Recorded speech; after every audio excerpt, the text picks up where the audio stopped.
प्रस्तुत है कार्यक्रम post box number 111। Post box number 111। श्रोताओं नमस्कार। पोस्ट बॉक्स नंबर 111 में आप सबका बहुत बहुत स्वागत है।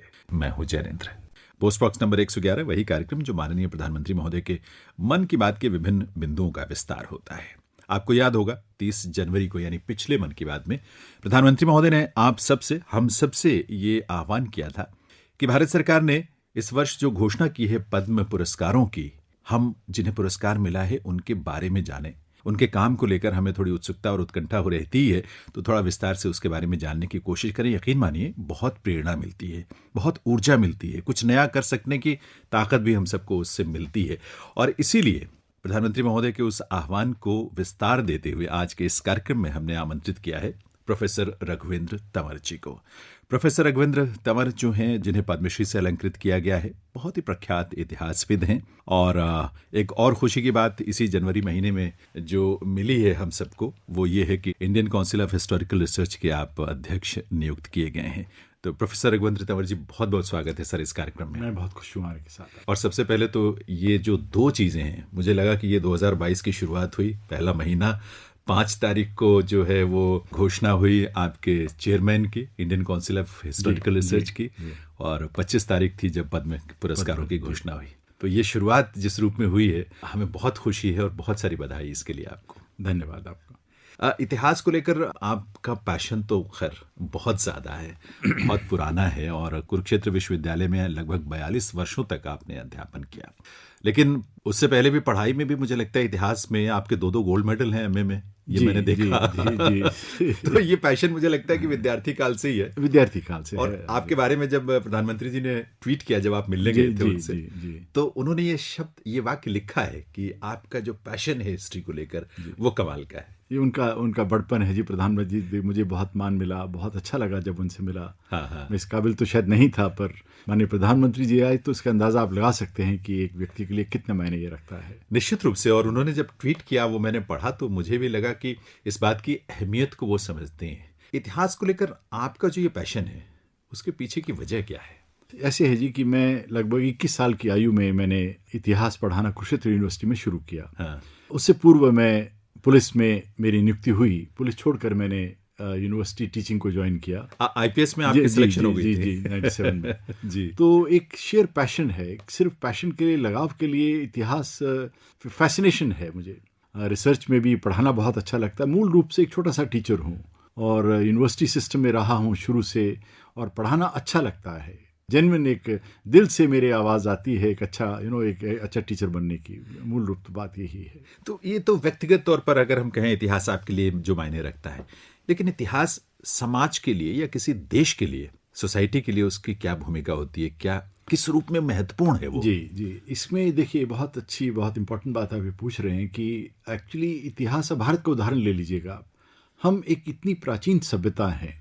भारत को अगर आप देखिए 10,000 साल से ये देश का इतिहास हमारे पास, हमारे सामने आ रहा है। परंतु जो इतिहास हम पढ़ाते हैं, आज पढ़ा रहे हैं, या जो हमारे एक नैरेटिव, जिसको अंग्रेजी में कहते हैं मेन स्ट्रीम नैरेटिव जो है, उस हिस्ट्री को देखें तो उसमें वो दर्शाया नहीं जाता है। कहीं इस लंबी दौड़ में, कहीं इस लंबे इतिहास की जो कहानी है, इसमें हम उससे डीलिंक हो गए हैं। तो मेरा ये मानना है कि भारत जैसे, क्योंकि भारत एक विचित्र देश है। भारत की अगर आप कंस्ट्रक्ट देख लें, श्री अरबिंदो कहा करते थे कि भारत विश्व के सब देशों से अलग है। अच्छा। हिमालय से लेकर और नीचे सागर तक, ये जो बीच में जो जिसको हम भारत कहते हैं, ये भारत एक केवल देश नहीं, पॉलिटिकल एक यूनिट नहीं है, एक कल्चरल, स्पिरिचुअल, रिलीजियस एक सभ्यता ऐसी है जो हजारों साल से चली आई है। आपको इसके इतिहास में आपको डिसजॉइंटेड पॉलिटिकल, राजनीतिक फेरबदल आएगा, राजनीतिक उतार चढ़ाव आते रहेंगे, पर जो चीज़ नहीं टूटी इस देश में वो इसकी सांस्कृतिक एकता है। तो मेरा ये मानना है कि भारत को समझने के लिए आपको इसकी कल्चर, इसकी रिलीजियोसिटी, इसकी जो एक स्पिरिचुअल जो स्पिरिट है, उसको समझना बहुत ज़रूरी है। और यही, इस चीज़ से मैं इंस्पायर होता हूँ, इसकी पैशन से। इंडिया का जो, भारत का जो इतिहास है, उसको समझने में ये मेरा एक पैशन, मैं कहूँगा पैशन है एक तरह से। खैर, आपने 42 वर्षों तक, जैसा कि हमने जिक्र किया कि आपने कुरुक्षेत्र विश्वविद्यालय में इतिहास पढ़ाया है वहाँ, और वहाँ से 2015 में आप मैं रिटायर हुआ। 2015 फरवरी में रिटायर हुआ। लेकिन 2002 से 2005 के बीच आपको एक बहुत ही प्रतिष्ठित यूजीसी नेशनल फेलोशिप मिली थी। जी। वो फेलोशिप जिस काम के लिए मिली थी, मुझे लगता है पंजाब के बंटवारे पर काम करने के लिए आपको मिली थी। और आपने इस बारे में जो काम किया, दरअसल पद्मश्री का जो सम्मान आपको मिला है वो भी इतिहास और इतिहास के क्षेत्र में जो आपका योगदान रहा है उसी के लिए आपको मिला है। आपको ऐसा क्यों लगा, कब लगा कि पंजाब का बंटवारा, वैसे तो देश का बंटवारा था वो, लेकिन पंजाब के क्षेत्र पर आपने फोकस किया, उस पर काम करने की बहुत ज़रूरत है? कुछ गैप्स आप जिक्र करते हैं कि कुछ गैप्स ऐसे थे, कुछ नैरेटिव्स थे जिनको समझने की ज़रूरत। जी, बहुत अच्छा प्रश्न है आपका। पंजाब पर मेरा ध्यान इसलिए रहा क्योंकि भारत के विभाजन की जो कहानी है उसका मूल जो खून बहा गया, जो लाखों लोग मरे गए, लगभग 7.5-8 लाख लोग उनका कत्ल हुआ 47 में 3-4 महीने के अंदर अंदर जी, उसका मूल मैदान पंजाब था। पंजाब एक ऐसा प्रांत था जो 29 ज़िले थे पंजाब में 47 से पूर्व। आपको एक गांव भी शायद पंजाब का ऐसा नहीं होगा जहां हिंदू जो या केवल मुसलमानों का गांव था या केवल हिंदुओं का गांव था या केवल सिखों का गांव था। मैं आपको ये बात इसलिए कर रहा हूं कि मेरा ये मानना है कि भारत का जो विभाजन है वो एक अननेचुरल एक्ट है, वो एक प्रकृति के विरुद्ध कार्य है। किसी जीते जीव को काटना, हमारे हजारों साल से हमारे संतों ने, महात्माओं ने, हमारे फिलोसोफर्स ने ये कहा कि ये देश एक है, इस देश को बीच में इसका बंटवारा करना, इस देश को डिवाइड करना, ये एक अननेचुरल एक्ट था। पंजाब उसका एक बहुत सुंदर उदाहरण। विभाजन बंगाल में भी हुआ जी, पर पंजाब का जो मूल नुकसान हुआ, पंजाब का जो पार्टीशन का जो परिणाम था वो पंजाब में देखने को मिलता है हमें। एक कारण तो ये है। पंजाब की जो कहानी है, पंजाब की कहानी वहाँ शुरू होती है जहाँ, अब अगर आप उदाहरण देखें, ये दो अलग अलग देश, टू नेशन थ्योरी जिसको कहते हैं, अगर हम इस थ्योरी को ध्यान से देखें तो भारत में ये थ्योरी लागू होती नहीं है। टू नेशन थ्योरी का आधार क्या था कि मुसलमान अलग देश हैं, हिंदू अलग देश हैं। मैं ये बार बार ये प्रश्न उठाता हूँ कि मुझे बताइए, अगर ऐसा होता तो अधिक मुसलमान भारत में रहना क्यों पसंद करते? पार्टीशन का आधार क्या है? टू नेशन थ्योरी का जो कॉन्सेप्ट है ये एक फ्लॉड कॉन्सेप्ट है। ये बेसिकली एक कॉलोनियल पॉइंट ऑफ व्यू का कॉन्सेप्ट था। भारत के जनमानस ने भारत के विभाजन के लिए स्वीकृति नहीं दी थी। ये हमें स्पष्ट होना चाहिए इस बात पर।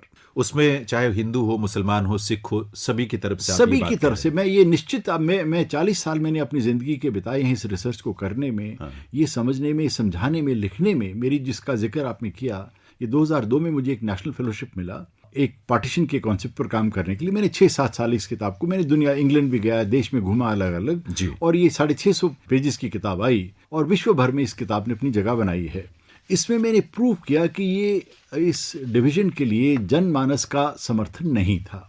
ये मुट्ठी भर लीडर्स का, दोनों तरफ से आप कहिए, मैं कोई पॉलिटिकल स्टेटमेंट यहाँ नहीं देना चाहता, पर इसमें जनमानस का समर्थन ना हो कि किसी कॉन्स्टिट्यूशनल बॉडी की इसको अप्रूवल नहीं थी जी। तो इसका आधार क्या है ये मानने का? देखिए, आधार इसका ये है कि बेसिकली भारत का विभाजन जो है कुछ लीडरशिप का, कुछ कॉलोनियल लीडर्स का, विशेषकर जो, अगर आप 47 को देखें, मैं इस प्रश्न को शायद मैं पहला इतिहासकार हूं जो उठा रहा हूं कि 1947 को अगर आप देखते हैं, 1947 में विश्व के दूसरे विश्व युद्ध को समाप्त हुए लगभग 2 साल हुए हैं। अगर आप इंग्लैंड की स्थिति देखें 1947 में, तो उस पर 3000 मिलियन पाउंड का कर्ज है उस जमाने 1945 में। अच्छा, इंग्लैंड तबाह हो चुका है, उसके पास कोई ऐसी शक्ति नहीं है, कोई ऐसा प्रबंध नहीं है जो भारत जैसे, हम तो उससे कई गुना बड़े हैं। अगर आप देखें, जनसंख्या में देखें, ज्योग्राफिकल देखें, मतलब ये तो एक बहुत बड़ा मजाक हुआ कि एक टूटे हुए आदमी को कहें आके आप हमारे ऊपर जजमेंट में बैठे। इंग्लैंड क्या कर रहा है 47 में? सयाम का विभाजन कर रहा है, इजिप्ट का विभाजन कर रहा है, लीबिया का विभाजन कर रहा है आदि। ये लिस्ट लंबी है। उसी छोटे, जैसे आप शतरंज खेलते हैं, हम उसी शतरंज के बोर्ड पर आपने भारत को भी एक पॉन बना दिया, एक एक पौधा बना दिया कि ये भारत है, इसको उठा के रख दीजिए। तो इस प्रकार का मुझे फीलिंग आती है कि एक कॉलोनियल माइंडसेट है भारत को। जब जैसे अंग्रेजों ने अपनी नज़र से देखना शुरू किया, उनको विभाजन भी इसका उचित लगने लगा। तो भारत, तो मैंने कहा, मैं बार बार, मेरा बॉटम लाइन अगर मैं किसी भी बात की फंडामेंटल बात यह है कि भारत विभाजन के लिए देश नहीं बना था। अच्छा, इतिहासकार के तौर पर क्या आप ये मानते हैं, क्योंकि मुझे जो जितनी सारी बातें आप बता रहे हैं सर, उससे मुझे ये आभास मिल रहा है कि हम लोगों ने तो इन चीज़ों के बारे में पढ़ा ही नहीं कि इतिहास की पुस्तकों में कुछ इसके बारे में विस्तार से लिखा ही नहीं गया। जी। तो अब ये नई चीज़ें जो तथ्यों के साथ निकल कर आ रही हैं और प्रमाणों के साथ निकल कर आ रही हैं, तो अब तो ये लगता है कि इसको नए सिरे से हमें समझने और जानने की ज़रूरत है। और ये कोशिश आपकी बहुत महत्वपूर्ण है। ये मैं आपको बताऊं, ये बहुत ही अच्छी आपने बात उठाई है यहाँ, बहुत अच्छा प्रश्न उठाया, और जो मैं बहुत सालों से इस बात को मानता हूँ कि भारत का जो आधुनिक इतिहास लिखा गया, भारत के आधुनिक इतिहास का जो लिखने का ढंग था वो ये था कि मैं आपको उदाहरण देता हूँ। कई साल पहले 2005 या 6 में मैं इंग्लैंड में किसी कॉन्फ्रेंस में गया, 2008 में सॉरी, उस कॉन्फ्रेंस में गया। तो वहाँ जब मैंने अपना भाषण, प्लेनरी सेशन था, सारा हॉल भरा हुआ था, जब मैंने सेशन बंद, अपना लेक्चर बंद किया, एक वहाँ के इंडियन स्कॉलर हैं जो कैम्ब्रिज में पढ़ाते हैं, वहाँ लेडी हैं, वो बैठी, उन्होंने उठ कर उन्होंने पूछा कि भारत से जब भी कोई इतिहासकार आता है तो वो ये प्रश्न उठाता है कि पार्टीशन में बहुत मारकाट हुई,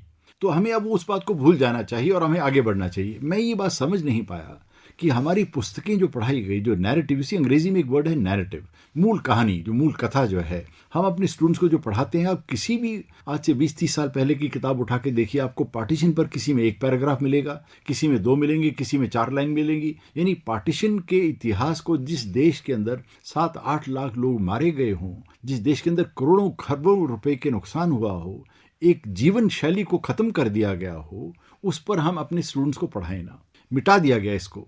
तो ये जानबूझकर किया या अनजाने में, वो मुझे नहीं पता ये बात, पर सच्चाई ये है कि हमारे देश को इसी अपने कोई भी इतिहास में अगर घटना घटी है, उसको आप अगर हम बुलाना शुरू करेंगे तो हम अपने साथ झूठ बोल रहे हैं हम। सच बात। हिस्ट्री टीचर्स यू, हिस्ट्री तो आपको सिखाती है ना, भविष्य के लिए सिखाती है। बिल्कुल। तो हमने ये मूल रूप से एक बात तो यही है इस पर। ये बहुत गहन चिंतन की इस पर आवश्यकता है और मुझे लगता है कि हर व्यक्ति को अपने अपने स्तर पर इस बारे में जानने की, समझने की कोशिश करनी चाहिए। प्रोफेसर साहब, श्रोताओं, कार्यक्रम आप सुन रहे हैं पोस्ट बॉक्स नंबर 111 और आज इस कार्यक्रम में हम बात कर रहे हैं प्रोफेसर रघुवेंद्र तंवर जी से, जिन्हें पद्मश्री से अलंकृत किया गया है और अभी जनवरी महीने में ही आपको Indian council of historical research का चेयरमैन भी नियुक्त किया गया है। प्रोफेसर साहब, आप बंटवारे के बारे में जो आपने एक मोटे मोटे तौर पर हमारे सामने कुछ जो बिंदु रखे हैं, वो सचमुच विचार उत्तेजक हैं और हमें और उत्सुकता हमारे अंदर पैदा करते हैं कि हम थोड़ा और जानें उसके बारे में। मुझे ये बड़ा संशय रहता है कि जिस तरह से, क्या बंटवारा धर्म के आधार पर ही, या धर्म ही उसका कारण था, या कुछ राजनीतिक निहित स्वार्थ वाले उद्देश्य थे जिनकी वजह से वो बंटवारा हुआ? जी जी जी, बहुत अच्छी बात आपने बताई है कि देखिए, 2 चीज़ें, 2 पहलुओं में जानना पड़ेगा इसमें, कि जनता को ये समझाया गया कि इस देश के आज़ादी के लिए बंटवारा होना आवश्यक है और उस बंटवारे का आधार धर्म होगा। मैं इस मूल बात को, 2 नेशन थ्योरी का जो ये विचार था, इसको मैं एक्सेप्ट नहीं करता हूँ, क्योंकि 2 नेशन थ्योरी जब एक्सेप्टेबल होती, 2 धर्म 2 देश बन सकते हैं भी जब इसमें जनमानस जुड़ता हमारे साथ। ऐसा तो हुआ नहीं। तो मूल रूप से एक पॉलिटिकल डिसीजन है ये तो हमें स्पष्ट है कि ये पॉलिटिकल डिसीजन है।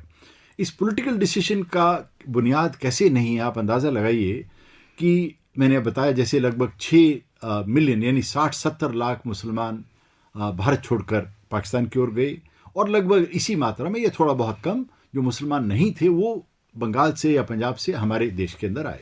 आपको ये जानकर आश्चर्य होगा कि 3 जून 1947 को, एक मैं आपको उदाहरण दे रहा हूँ बात समझाने के लिए, बात तो बहुत लंबी है ये। 3 जून 1947 को दिल्ली में कॉन्स्टिट्यूशन क्लब में एक प्रेस कॉन्फ्रेंस होती है। उस समय के वाइसरॉय लॉर्ड माउंटबैटन का भाषण है, प्रेस कॉन्फ्रेंस हो रही है और माननीय सरदार पटेल जी उसको अध्यक्षता कर रहे हैं उस कॉन्फ्रेंस की। एक पत्रकार ने पूछा माउंटबैटन जी से, वाइसरॉय जी से, कि आप बंटवारे में इस पॉपुलेशन का आने जाने का जो है एक्सचेंज ऑफ पॉपुलेशन की क्या योजना बनाएंगे? तो माउंटबैटन कहते हैं कि हम तो किसी का अनुमान ही नहीं लगा रहे हैं। ये 3 जून की बात है कि हम कोई एक्सचेंज ऑफ पॉपुलेशन का प्रबंध हम नहीं कर रहे हैं, क्योंकि हम एक्सपेक्ट नहीं कर रहे हैं कुछ हजार लोग आ जाएंगे चले जाएंगे बस। उनके कहने का मतलब था कि ये एक जियोग्राफिकल या भौगोलिक रूप से भौगोलिक लाइन बन जाएगी, ये पाकिस्तान हो जाएगा और ये हिंदुस्तान रहेगा, और जो जहां है वहां रहेगा, वहीं रहेगा। और उसमें जाहिर सी बात है कि कोई इतनी बड़ी दिक्कत की बात नहीं थी, क्योंकि उनकी संपत्ति, खेती बाड़ी, दुकानदारी सब वहीं बनी रहेगी। हाँ, तो वो उतना कष्ट वाली बात नहीं होती। तो अंदाजा ये लगाइए कि जो व्यक्ति सरकार को हेड कर रहा है वो व्यक्ति जमीन से इतना दूर है, उसको ये भी समझ नहीं है कि यहां तो क्या होने जा रहा है।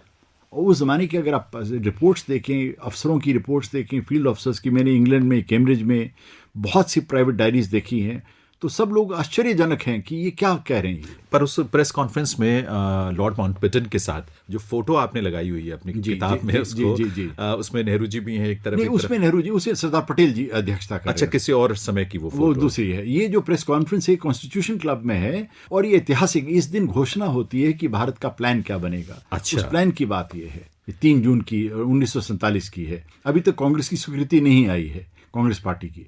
तो माउंटबैटन का, वाइसरॉय का ये कहना कि हम पॉपुलेशन के एक्सचेंज की कोई हम उम्मीद नहीं कर रहे हैं, तो आप ये मूल बात समझ रहे, इसकी जड़ समस्या की ये है। अच्छा, 1947 में सितंबर महीने की बात है, आपने उसका उल्लेख किया अपनी किताब में कि जवाहरलाल नेहरू जी भारत के तत्कालीन उस समय के प्रधानमंत्री और लियाकत अली साहब जो कि पाकिस्तान के प्रधानमंत्री थे, वो दोनों लाहौर से शांति यात्रा मोंटगोमरी की तरफ जा रहे हैं। हाँ, वहां से उन्होंने निकाली थी इस उम्मीद में, क्योंकि जितनी मारकाट मची थी किसी के दिल पर भी वो भारी पड़ता है। 30 सितंबर की बात है। हाँ, तो उसमें आते हुए एक आपने रेफरेंस, एक उल्लेख किया एक घटना का, वो दुर्गादास जी ने जिसके बारे में लिखा था, वो बहुत ही बहुत मार्मिक घटना है। बहुत, वो मैं आपको क्या बताऊं कि मैंने जितनी बार मैं पढ़ता हूं मुझे वो नई नजर आती है और मैं सोचता रहता हूं भी क्या हुआ। मैं एक स्टूडेंट हूं, हिस्ट्री का स्टूडेंट हूं, और मैं अपने लेक्चर में स्टूडेंट्स को यही बताता हूं कि एक बहुत अच्छा तरीका है कि अपने मन को आप उस घटना में ले जाइए, आप विजुअलाइज करें भी वहां क्या हुआ होगा। आप कल्पना कीजिए कि 2 प्रधानमंत्री जा रहे हैं और 2 प्रधानमंत्री के साथ कितना तामझाम होगा, कितनी एस्कॉर्ट होगी, कितनी गाड़ियां होंगी, मिट्टी उड़ रही है और बगल में कोई 50-60-100 मीटर दूर बगल में कच्चे रास्ते में और उत्तर से मोंटगोमरी की तरफ से लाहौर की ओर एक बहुत बड़ा काफिला आ रहा है। वो काफिला इतिहास के सबसे बड़े लंबे पीसफुल काफिलों में माना जाता है। टूटे फूटे सिख हैं, पेजेंट्री है, किसान है, जिनको बहुत नुकसान हुआ है। काफिला रुक जाता है। वो 15-16 किलोमीटर 15-16 किलोमीटर लंबा काफिला है, उसमें कई लाख लोग आदमी हैं जी। तो उस काफिले की रिपोर्ट एक बहुत उस समय के ज़माने के युवा पत्रकार थे, युवा तो क्या बाद में एडिटर बनते हैं हिंदुस्तान टाइम्स के, उन्होंने डिटेल से लिखी। वो लिखते हैं कि जब प्रधानमंत्रियों को दोनों का काफिला बगल में खड़ा हो गया तो कहते मैं ऑब्जर्व कर रहा था कि कितने लोग उनको पहचानते हैं। तो गुस्से का अंदाज़ा लगाइए आप। कहते हैं कि एक भी किसान ने ऐसी आम सामान्य व्यक्ति की नज़र है कि माननीय प्रधानमंत्री जी का काफिला जा रहा हो तो हर व्यक्ति मुड़ के देखेगा, देखे भी क्या है क्या नहीं है जी। कहते उस काफिले की ओर किसी किसान ने नहीं देखा। तो प्रधानमंत्री जी गाड़ी से उतरे और उन्होंने वो रास्ता तय किया 50-60 मीटर का मिट्टी के बीच में, और एक इत्तेफाक से वहाँ उनको एक महिला, बुजुर्ग महिला मिली, किसान ग्रामीण, उससे पूछा भी कहाँ से आप आ रहे हैं। तो उस महिला ने बिना जाने सी, अगेन मैं अपने मन को ले जाइए आप, यानी उस समय के प्रधानमंत्री नेहरू जी से कोई बात कर रहा हो और फिर एक सेकंड तो आवाज़ ही नहीं निकलेगी, सच बात तो ये है जी। तो महिला उनके तौर देख के कहती है पंजाबी में, मैं पंजाबी में कोट करता हूँ इसको कि जे तू करना सी, माइंड द वर्ड्स, इसे तू करना सी तो तू दस्या क्यों नहीं सी, पहले क्यों नहीं बता दिया, पहले क्यों नहीं बताया, अगर आपने करना ही था बंटवार हमें बता तो दिया होता। तो प्रधानमंत्री जी को देखिए, किसी भी व्यक्ति को करें, एक सामान्य व्यक्ति, जवाहरलाल नेहरू जैसे उनका बड़ा तामझाम इतना व्यक्तित्व था, उनको पहचाना नहीं उस महिला ने, वो खड़े रहे, उनको झटका लगा, बिल्कुल दुर्गादास लिखता है वो शेल शॉक्ड अंग्रेजी में जिसको कहते हैं, वो बिल्कुल वहाँ चुपचाप खड़े रहे। लियाकत अली जी ने रोड क्रॉस कर उनका हाथ पकड़कर और अपनी गाड़ी में ले बिठाया। आप अंदाज़ा लगाइए कि गुस्से का क्या पैमाना होगा उस ज़माने में। लेकिन ये भी है प्रोफेसर साहब कि ये इस बात का प्रतीक है कि आम जन को ये पता ही नहीं था कि ऐसा कुछ होने जा रहा है। अगर पहले से शायद पता होता कि अगर 4 महीने 6 महीने या 10 महीने बाद ये जनसंख्या का भी, संपत्ति का भी हस्तांतरण होना है इस रूप में, तो आदमी उस हिसाब से मजबूरी में ही सही अपने आप को तैयार कर लेता। ये बात मैं आपको एक बहुत इंपॉर्टेंट, इसी थोड़ा सा 2 मिनट लेके समझाता हूँ। देखिए, किसी व्यक्ति को पूछा मेरे से बहुत कॉन्फ्रेंसेस में पूछा जाता है कि मारकाट का वजह क्या है। मारकाट के अनेक वजह हैं। एक तो फेलियर ऑफ द सिस्टम, सारा का सिस्टम कोलैप्स हो गया, सरकार एग्जिस्ट नहीं कर रही है, डीसीज भी ट्रांसफर पर हैं, एसपीज भी ट्रांसफर में, तहसीलदार भी ट्रांसफर पर है, पर वो एक अलग पहलू है। मूल बात यह है कि जो इसी पार्टी पहले समझना ये ज़रूरी है कि पार्टीशन का जो भार है, जो चोट लगी पार्टीशन की, ये सामान्य व्यक्ति को लगी। जो छोटा किसान है, जो छोटा दुकानदार है, जो पुश्तैनी काम करता है, लोहार है, कोई जूती बनाता है, कोई कुछ काम करता है, कोई दर्जी की दुकान है, छोटे मोटे लोग हैं। तो ये लोग देखिए, मानना ये पड़ेगा कि एक दुकान को ताला लगा के चले जाइए, आपको कोई कहे जी मुल्तान से आपको जगह, फिरोजपुर में जगह मिल जाएगी, या आपको लाहौर से दिल्ली में जगह मिल जाएगी, दुकान बंद करी तो मिल जाएगी। किसी भी ग्रामीण, पंजाब एक ग्रामीण प्रांत है, लगभग 85 से लेकर 90% लोग पंजाब के गाँव में रहते हैं। मैं एक गांव में पैदा हुआ हूँ, मुझे पता है कि मुझे कोई कहे भी मैं अपनी ज़मीन यहाँ हमें दे दो और हम तुम्हें दूसरी ज़मीन कहीं और दे, ये संभव नहीं है। ज़मीन के साथ किसान का बहुत लगाव होता है। बिल्कुल। तो किसान हो या सामान्य व्यक्ति ग्रामीण हो, तो उसके अंदर जो एक जैसे हम अंग्रेजी में कहते हैं ना, विशफुल थिंकिंग, मानसिक रूप से हम ये सोचते रहे कि शायद नहीं होगा। आश्चर्य की बात यह है कि उस ज़माने के जितने बड़े बड़े लीडर्स हैं, आप अखबार उठाइए, आप, मैं नहीं कह रही, ये तो उस ज़माने की रिपोर्ट्स कह रही हैं, वो ही कहते हैं कि चिंता मत, समेत गांधी जी, समेत नेहरू, समेत एडिटर ट्रिब्यून, समेत कृपलानी, समेत पंजाब की लीडरशिप, एवरीवन इज सेइंग, हर व्यक्ति ये कह रहा है कि चिंता मत करो, कोई आने जाने की जरूरत नहीं है, आप बैठे रहिए जहां बैठे हैं। उसके ऊपर फिर माउंटबेटन ने कहा कि एक्सचेंज नहीं कर रहे हम 3 जून को। जब बंटवारा होने लगा, जब मारकाट आपके घर में पहुंच गई, बहुत से परिवार ऐसे हैं जिन परिवारों को 2-2 घंटे का नोटिस नहीं मिला है। आप अनुमान लगाइए कि जिस जगह पुश्तैनी पड़बाबे पड़दादे रहे हों, वहां इसी जमीन एक किसान के साथ उसकी खुशबू होती है, पानी होता है वहां का ना, पेड़ के साथ लगाओ, पशुओं के साथ लगाओ, ऐसे नहीं छोड़ा जाता। मारामारी में वो लोग भागे, मारकाट की कीमत चुकाई। तो ये कारण, इसका जो संख्या में जो कारण हुआ है, जो मारकाट हुई, उसका मूल कारण यह है। तो अगर देखा जाए तो चूंकि प्रबंधन इस ढंग से हो नहीं पाया कि जनता को संरक्षित या सुरक्षित रखा जा सके या उनको सही तरीके से एक्सचेंज हो सके उनका और संपत्ति का भी एक बहुत बड़ी वजह इतनी बड़ी संख्या में लोगों के जो मरने की या उनके जान जाने की प्रबंधन पर मैं आपको थोड़ा सा मैं माफी चाहूंगा, आपको इंटरव्यू कर रहा हूँ। इसी प्रबंधन का मैं उदाहरण देता हूँ आपको। प्रबंधन का गवर्नर पंजाब का एक रिपोर्ट मैंने देखी कि डिप्टी कमिश्नर्स के साथ कोई टेलीफोन नहीं है। गवर्नर पंजाब को जलंधर में 3 दिन लग गए टेलीफोन का कनेक्शन लेने में। अच्छा। ऑल इंडिया रेडियो के माध्यम से डिप्टी कमिश्नर्स को ऑर्डर दिए जाते थे ये करना है। तो प्रबंधन का ये हाल है। एसएसपी लाहौर हैं एक WH रिच, वो मेंटल रूप से जा चुके हैं हिंदुस्तान से, भारत से सामान उनका जा चुका है। 1 अगस्त को उन्होंने रिलीव होना है, उनकी छुट्टी सैंक्शन हो गई है। उनको कहा जाता है कि आपने पार्टीशन को सुपरवाइज करना है। कोई अधिकारी ऐसा नहीं। अगर आप पंजाब के ट्रिब्यून वगैरह की रिपोर्ट्स देखें, जिस प्रकार से वहाँ करप्शन फैल रही है, जिस प्रकार से मारामारी हो रही है, प्रभावशाली लोग लूट मचा रहे हैं, तो ये एक अलग पहलू हो जाएगा। तो आम आदमी जिसकी कीमत चुका रहा है। जी, बहुत दुखद अध्याय है हमारे इतिहास का, लेकिन ये भी है कि इतिहास को जानना और समझना भी बहुत जरूरी है। अतीत की गलतियों से हम भविष्य के लिए एक अपना रास्ता तो ठीक कर सकते हैं। यही मकसद है इतिहास का। जी, और बहुत महत्वपूर्ण आपने काम किया है इतिहास के क्षेत्र में, और खासतौर पर जो पंजाब के बंटवारे को लेकर जो आपने काम किया है।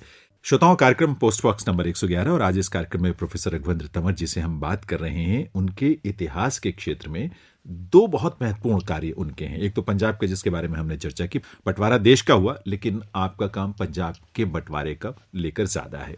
एक दूसरा काम जो बहुत उसका उल्लेख किया जाता है प्रोफेसर साहब आपका, वो कश्मीर का, चूंकि समय काल तो वही है लगभग, क्योंकि 1947 में ये सब हो रहा था, तो उधर कश्मीर में भी उथल पुथल बहुत थी, और कश्मीर को लेकर भी आपने बहुत महत्वपूर्ण काम किया। वहाँ जो पश्चिमी विद्वानों ने या कह लें कि भारत के भी कुछ उसमें इतिहासकार रहे हैं, तो एक जो उन्होंने, जिसको आप कहते हैं कि कुछ गैप्स हैं, वो कुछ अपने गैप वो अनजाने में नहीं है शायद, मुझे लगता है कि एक विशेष तरह के नैरेटिव को गढ़ा गया। आपको उसमें क्या क्या ऐसी चीजें या गैप्स नजर आती हैं कश्मीर के इतिहास को लेकर, जो आपने उस पर काम भी किया है, उस पर थोड़ी चर्चा आपसे करना चाहेंगे। जी, सबसे पहले तो देखिए, कश्मीर को समझने के लिए आपको कश्मीर को भी एक 2 नेशन थ्योरी का परिणाम है, वहाँ जो कल्पना है। सामान्य जो पाश्चात्य इतिहासकार हैं, स्कॉलर्स हैं जी, उन्होंने इसको एक हिंदू मुस्लिम प्रश्न उठाकर रखा है। पाकिस्तान चाहता था कि कश्मीर हमारे में विलय हो, क्योंकि वो 80% 77% वहाँ मुसलमान है, और एक हिंदू राजा को अधिकार नहीं था उन मुसलमानों के भविष्य का, मुसलमान जन समुदाय के भविष्य का निर्णय करने का। ये विश्वास या ये कहना इस बात पर आधारित है कि हर मुसलमान, अगर उसको चॉइस मिलता, अगर उसको निर्णय का समय मिलता, तो पाकिस्तान में जाता। ये बुनियादी तौर से गलत है। मैं आपको थोड़ा, अच्छा, यही विवाद आज तक भी कहीं ना कहीं अंतर्राष्ट्रीय स्तर पर पैदा किया जाता है। ये नैरेटिव पैदा किया गया कि भारत ने पाकिस्तान के साथ अन्याय किया, कश्मीर के मुसलमानों के साथ अन्याय किया। ये आचार्य या ये एलिगेशन इस बात पर आधारित है कि हर मुसलमान भारत से अलग होना चाहता था।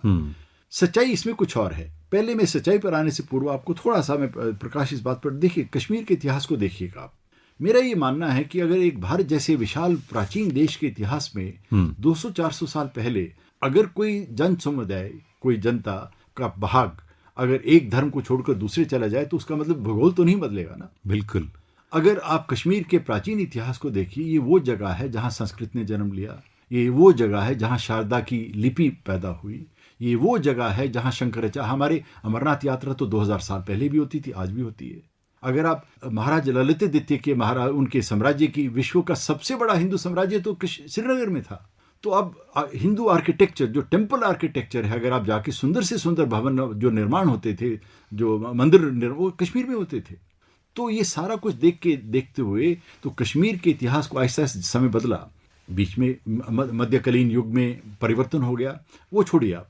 अगर आप 1947 के रिकॉर्ड्स को देखें आप, जब पाकिस्तान के अंदर जो आक्रमण हुआ अक्टूबर 47 में जी, उन कबीलों को ये कहा गया कि वहां जाइए भाई, वो तो सारे मुसलमान आपके साथ हैं और पहुंचेंगे तो आपको बस समर्थन मिलेगा। हर आदमी जानता है कि अगर ग्रामीण समर्थन मिल जाए कोई भी युद्ध जीता जा सकता है। जी 47 में हमारे पास रिपोर्ट्स हैं जब कमांडर्स, इसी बेसिकली ये कोई कबीलों का विद्रोह नहीं था, ये तो पाकिस्तान आर्मी का, मैंने बहुत डिप्टी कमिश्नर्स की रिपोर्ट्स को साबित किया है, ऑर्गेनाइज था। कोई कपड़े प्रबंध कर रहा है, कोई पेट्रोल प्रबंध कर रहा है। पाकिस्तान की जेल से जेलियों को छोड़ा जा रहा है कि कबीलों के साथ जाइए आप। यहाँ तक कि लाहौर से कुछ कॉलेजेस के विद्यार्थियों तक इस्लामिया को कॉलेज आपने लाहौर के मैंने किताब में जिक्र लिखा किया है है, उसके मेरे वो बारे में। डॉक्यूमेंट्स देखे हैं। वो मलिक हयात खान है, वो प्रिंसिपल हैं, वो उन्होंने स्टूडेंट्स भेजे पहलगाम में जाके ग्रामीण लोगों को कहिए कि हम आ रहे हैं और आपने ज्वाइन करना है। आप आश्चर्य देखिए, जब पहुंचे ये लोग, इन्होंने बारामूला को क्रॉस किया तो यहाँ तो सारे मुसलमान और हिंदू ही खड़े थे। जिहाद को रिजेक्ट किया। जो मकबूल शेरवानी की कथा है, अगर आप उसकी डिटेल्स पढ़ें, जब उसको कहा कि एक बार बोल दो पाकिस्तान जिंदाबाद, उसने हिंदुस्तान जिंदाबाद बोला। अच्छा, जो उसके साथ जो हुआ, यानी मेरा आपको उदाहरण, छोटे छोटे किस्से हैं आपको बता रहा हूँ। हाँ। कि कश्मीर का विरोध जो है पाकिस्तान को दुश्मन माना जाता है 47 में। मैं चुनौती देता हूँ किसी पाश्चात्य स्कॉलर को, ब्रिटेन में, यूएस में, इंडियन भी हमारे जो साथी लिखते हैं, मुझे एक उदाहरण दिखाइए आप जहाँ कश्मीर की जनता ये कह रही थी कि हम भारत के साथ विलय नहीं चाहते। एक उदाहरण दिखाइए आप। सो ये कहानी नैरेटिव को जो, लेकिन इसके विपरीत का उदाहरण बहुत है, यानी भारत के साथ रहना चाहते हैं भारत वो। के साथ तो रहने की देखिए अनेक, अगर आप उर्दू प्रेस देखिए, आप रणबीर देखिए और रोशनी देखिए, जो स्थानीय वहाँ के जो आज श्रीनगर के हैं। हाँ। मैंने रणबीर को ध्यान से पढ़ा है सारा। अच्छा। तो इसी एक भी उदाहरण नहीं है कि इवन जो लोग आज़ादी की बात कर रहे हैं, विश्वास कीजिए कि आज़ादी की भी मुट्ठी भरी। देखिए इतिहास में जैसे मुस्लिम लीग है, सामान्य भारत का मुसलमान पाकिस्तान नहीं चाहता था। कौन चाहता था? मुस्लिम लीग लीडरशिप चाहती थी। यही पाकिस्तान, श्रीनगर में, कश्मीर में जो लोग आज़ादी की बात कर रहे हैं, मुट्ठी भर लोग हैं, बड़े बड़े होटलों के मालिक हैं, बड़े बड़े दुकानदार, कमर्शियल लीडर्स हैं, ऑर्चर्ड्सों के मालिक हैं। सामान्य कश्मीर ने कुछ लेना देना नहीं है। सामान्य कश्मीर तो देखिए, आप आश्चर्य की बात, ये एक कोई ऐसी कोई ऊपर से बात नहीं आती कि हर कश्मीर के अंदर पहाड़ियों के, नदियों के नाम देखिए आप, हिंदू देवी देवताओं के ऊपर हैं सारे। कश्मीर का मुसलमान, गांधी जी तो कहा करते थे कि मैं जब भी कश्मीर जाता हूं मुझे एक मुसलमान कश्मीरी और हिंदू कश्मीरी में अंतर नहीं नजर आता। आज भी यही है। देखिए, भाषा हो, संस्कृति हो, इवन कपड़े, खान-पान हो। बहन का शक्ल, हाँ, सूरत, खाना बिल्कुल, पीना, सब कुछ। बिल्कुल। तो कल्चरल यूनिटी तो है ही ना। बहुत से शंकर, आप अनुमान लगाइए 1000 साल पहले जाइए, शंकराचार्य कहाँ से चला होगा, कहाँ शंकराचार्य मंदिर वगैरह। मैं तो कश्मीर सैकड़ों बार गया हूँ। मैं तो जब भी वहां जाता हूँ शंकराचार्य टेम्पल पर खड़ा होकर नीचे जब घाटी की ओर देखता हूँ तो क्या जमाना होगा जब आए होंगे शंकराचार्य वहाँ। इसी एक बड़ा एक विचित्र बात है जिस प्रकार से नैरेटिव पैदा किया गया। मुझे दुख इस बात का है कि झूठा, अगर इसमें 5% भी सच होता है इस नैरेटिव में तो बात थी। ये तो टोटल झूठा है। कोई कश्मीरी नहीं चाहता था स्पेशल स्टेटस। मुझे अगेन मैं चैलेंज करता हूं, किसी हिस्टोरियन को दिखा दीजिए कि 47 में कोई स्पेशल स्टेटस की डिमांड कर रहा है सिवाय अब्दुल्ला जी के। लेकिन आपने ये जो आपका कश्मीर पर काम है, be clear, Kashmir will vote for India, vote for India, Jammu and Kashmir 1947 to 1953। जी जी। तो 47 से लेकर 53 तक का जी, जी, बीच का जी, जो जी, जी। इतिहास है कश्मीर का, उस पर आपने काम किया है। उसमें बहुत सारी जो तथ्यात्मक चीजें हैं, यानी न्यूज़पेपर्स हो सकते हैं, लेटर्स हो सकते हैं, कॉरेस्पॉन्डेंस जो भी अलग अलग लोगों के बीच हुई, उसमें 53 तक में क्या क्या महत्वपूर्ण पड़ाव है उस आपकी इस रिसर्च की? ये जो 47 जो आपने जिस किताब का मेरा be clear Kashmir will vote for India, ये एक टाइटल है। ये इनफैक्ट एक लेख में से मैंने 2 लाइन उठाई है। अच्छा। पर लेख किसका है? ख्वाजा अहमद अब्बास का। और ख्वाजा अहमद अब्बास को तो मैंने इंट्रोड्यूस करने की जरूरत नहीं है। बिल्कुल, ठीक है। बहुत करंट बड़ा नाम मैगजीन है। ने, करंट मैगजीन, ख्वाजा अहमद अब्बास मुस्लिम भी हैं, बिल्कुल, और बड़े प्रसिद्ध लेखक हैं, बड़े लोकप्रिय लेखक रहे फिल्म इंडस्ट्री में। उनको करंट मैगजीन ने कहा कि आप कश्मीर जाइए और वहाँ की जनता के मत को हमारे तक पहुँचाइए आप। अच्छा। ख्वाजा अहमद अब्बास ने 3 महीने कश्मीर में घूमते हैं। वो समय क्या था? वो ये है अक्टूबर 49 में छपती है, ये लेख आता है। उसके अक्टूबर- पहले का समय। उसके पहले का समय है। अक्टूबर 49 में छपा है, तो मतलब मान लीजिए कि गर्मियों में वो कश्मीर में घूमे होंगे। वो कहते हैं कि मैं be clear Kashmir will vote for India, कहते हैं मुझे तो कोई मुसलमान ऐसा नहीं मिला जो भारत से विलय ना चाहता हो। मैंने वहां से लाइन उठा के अपनी किताब का टाइटल बनाया है ये, अच्छा। Be clear Kashmir will vote for India. तो वो कैसे, क्या परिस्थितियां थी जिसकी वजह से ये चीजें हमारे सामने आती गई, और वो ऐसी दुखद स्थिति रही है कि बहुत हाल तक, जब 370 खत्म हुआ या 35A को खत्म चेंज किया गया, तो तब जाकर कुछ स्थितियां एक सकारात्मक दिशा में जाती हुई दिख रही हैं। जी जी जी। एक्चुअली होता क्या है, देखिए कोई भी पॉलिटिकल मूवमेंट को, हिस्ट्री को जब हम स्टडी करते हैं तो सामान्य व्यक्ति की आवाज ऊपर नहीं आती है। ये एक कॉमन, एक बड़ी इजी सी बात है समझना कि एजर्टिव जो है, एजर्टिव ओपिनियन जो है, जो ज़्यादा पढ़ा लिखा है, ज़्यादा प्रभावशाली है, जिसके बजाय उसी की आवाज़ ऊपर उठेगी। तो सामान्य व्यक्ति की आवाज़ पंजाब में भी सप्रेस्ड रही, कश्मीर में भी सप्रेस्ड रही, दोनों प्रांतों में। और आवाज़ किसकी आई? जो लोग ये एक स्वार्थ होता है, कश्मीर को आज़ाद बनाना या कश्मीर को पाकिस्तान के साथ जोड़ना या नहीं जोड़ना, पर भारत के साथ विलय करने में कुछ लोगों का नुकसान था। आज भी अगर आप गौर से देखें लगभग वही परिणाम है। बिल्कुल सामान्य, मैं बहुत अपनी किताब की रिसर्च के लिए बहुत बार घूमा, मैं अलग अलग वर्गों के बीच में गया। मैं सच बताता हूँ आपको कि मुझे एक भी सामान्य कश्मीरी ऐसा नहीं मिला जो इस विवाद को अच्छी तरह समझता ना हो। वो सब जानते हैं कि हमें पता है क्या हो रहा है। ये असर्टिव वॉइस है जो ऊपर आवाज़ नहीं आती, जो हम लोग प्रभावित हो जाते हैं, जो अखबार में छपा, टेलीविजन में आया, जो ज़्यादा प्रभावशाली, जो ज़्यादा प्रेस कॉन्फ्रेंस करेगा। हमारी कश्मीर से पूछ के देखिएगा। मुझे लगता है कि जो इसीलिए इतिहास को जानना बहुत ज़रूरी है, और जानना ही नहीं, उसको समझना बहुत ज़रूरी है, क्योंकि जानने को तो हम अभी तक पढ़ते ही रहे, लेकिन हम शायद समझ नहीं पाए थे इतिहास को, जिसके तमाम पहलुओं को आपने लोगों के सामने रखा है। श्रोताओं, पोस्ट बॉक्स नंबर 111 में आज हम बातचीत कर रहे हैं प्रोफेसर रघुवेंद्र तंवर जी से, जिन्हें पद्मश्री से अलंकृत किए जाने की घोषणा हुई है। इतिहास के क्षेत्र में उनका बहुत काम है, और हमने जो अभी तक चर्चाएं की है, पंजाब को लेकर उनका जो विशेष कार्य रहा है, reporting the partition of Punjab 1947, press, public और अदर ओपिनियंस, आपने ग्राउंड लेवल पे, जमीनी स्तर पे बहुत सारी चीजें इकट्ठी की हैं, और इसका बाद में भी जो इलस्ट्रेटेड वर्जन जो प्रधानमंत्री जी को आपने भेंट किया था। अच्छा, मेरे मन में एक सवाल आता है सर कि इलस्ट्रेशन से आपको बड़ा फैसिनेशन है, मुझे लगता है, और उसका प्रभाव भी मुझे बहुत दिखता है, क्योंकि जब आप पार्टीशन की बात कर रहे थे, इस किताब में आपके एक कार्टून छपा है जो बल्कि फ्रंट पर है, वो आपके कवर पेज पर जीते जीव को काटते दिखाया। हाँ, कि एक व्यक्ति खड़ग लिए हुए वो बकरे को काटता है दो हिस्से में, और दो लोग विपरीत दिशा में एक हिस्सा लेकर जा रहे हैं। मतलब ये चित्र अपने आप में इतना प्रभावशाली है। ये मैं आपको बताऊं कि ये चित्र एक्चुअली मेरी किताब का, मेरी सारी कहानी का, सारे इतिहास का निचोड़ है। वाकई निचोड़ है ये। और ये महज इत्तेफाक है कि मुझे एक चित्र मिल गया। जब मुझे मिला तो उसी दिन मेरे दिमाग में इतनी मुझे खुशी हुई कि मेरी किताब का मुझे जवाब मिल गया है, क्योंकि लगभग 650 पेज की किताब है। मैं सोच रहा था कवर पे क्या डालूं। जिस दिन मुझे ये मिला, मैंने ढूंढते ढूंढते मुझे मिला कि नहीं, ये बात हो गई है। मेरा आज भी ये मानना है कि भारत का विभाजन जो था वो अननेचुरल था। अननेचुरल से मतलब प्रकृति को आप नहीं काट सकते।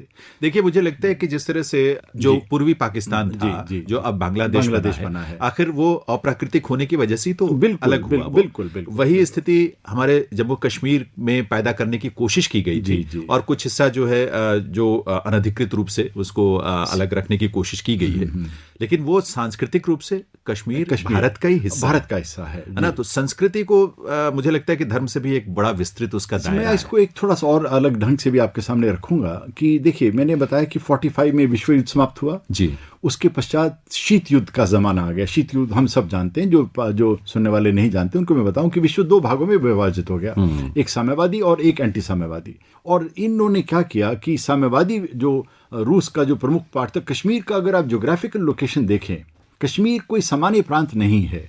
भारत का सबसे बड़ा प्रिंसली स्टेट तो था ही 47 में जी। पर ज्योग्राफिकली, जैसे हमारे शास्त्रों में कहा गया, पुराने ग्रंथों में कहा गया, ये मुकुट है भारत का। और 3 देशों के साथ उसकी सीमा लगती है।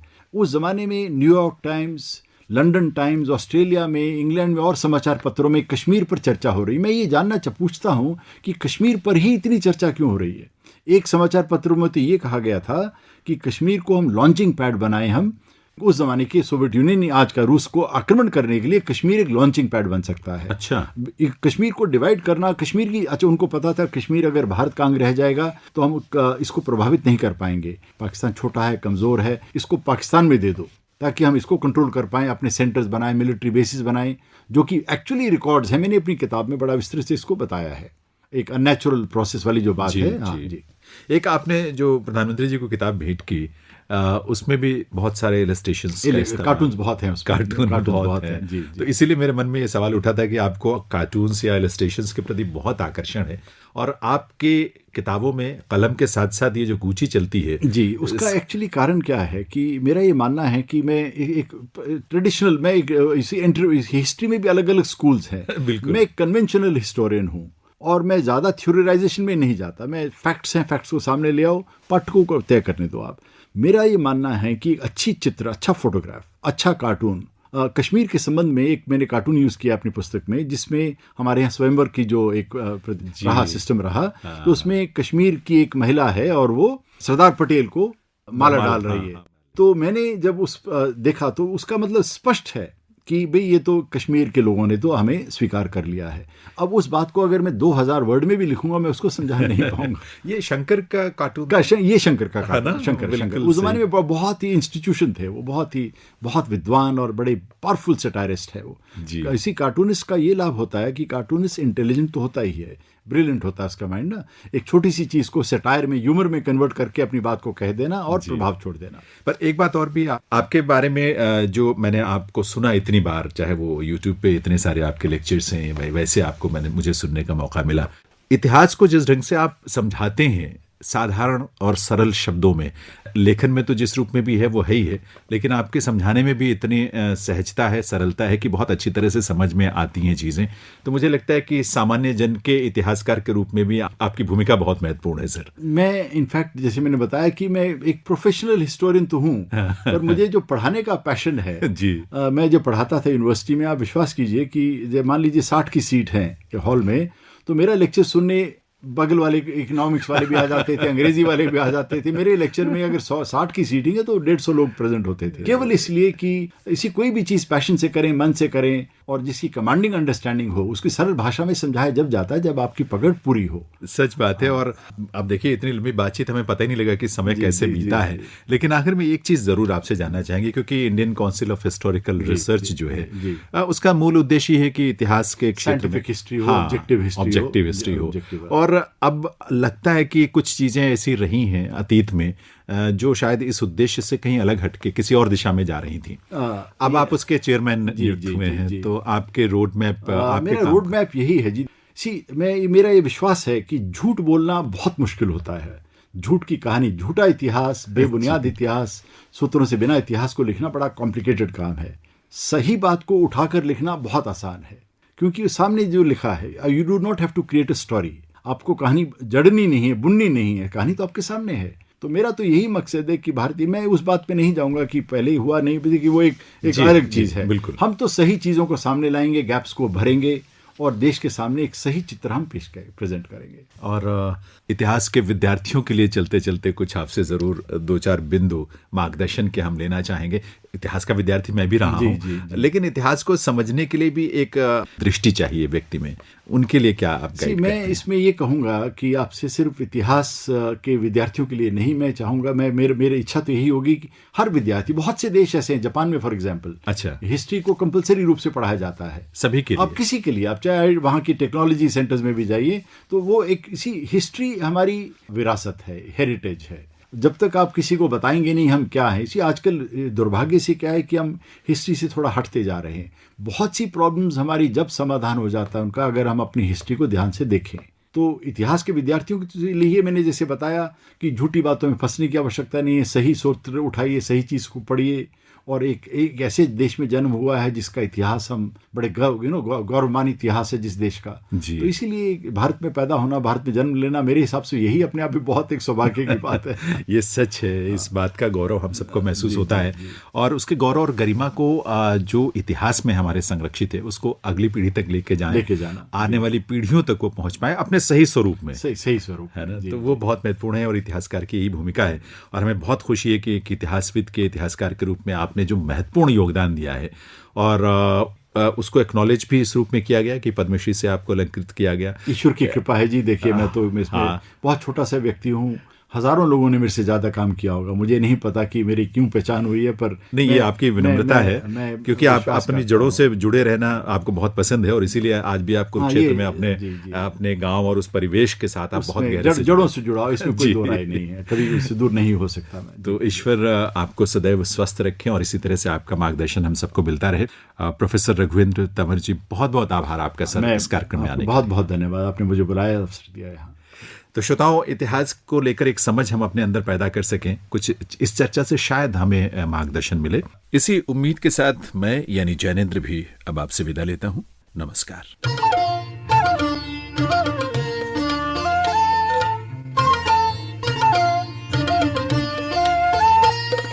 अभी आप सुन रहे थे कार्यक्रम post box number 111। Post box number 111। इस कार्यक्रम के प्रस्तुतकर्ता थे Jainendra Singh. Post box number 111।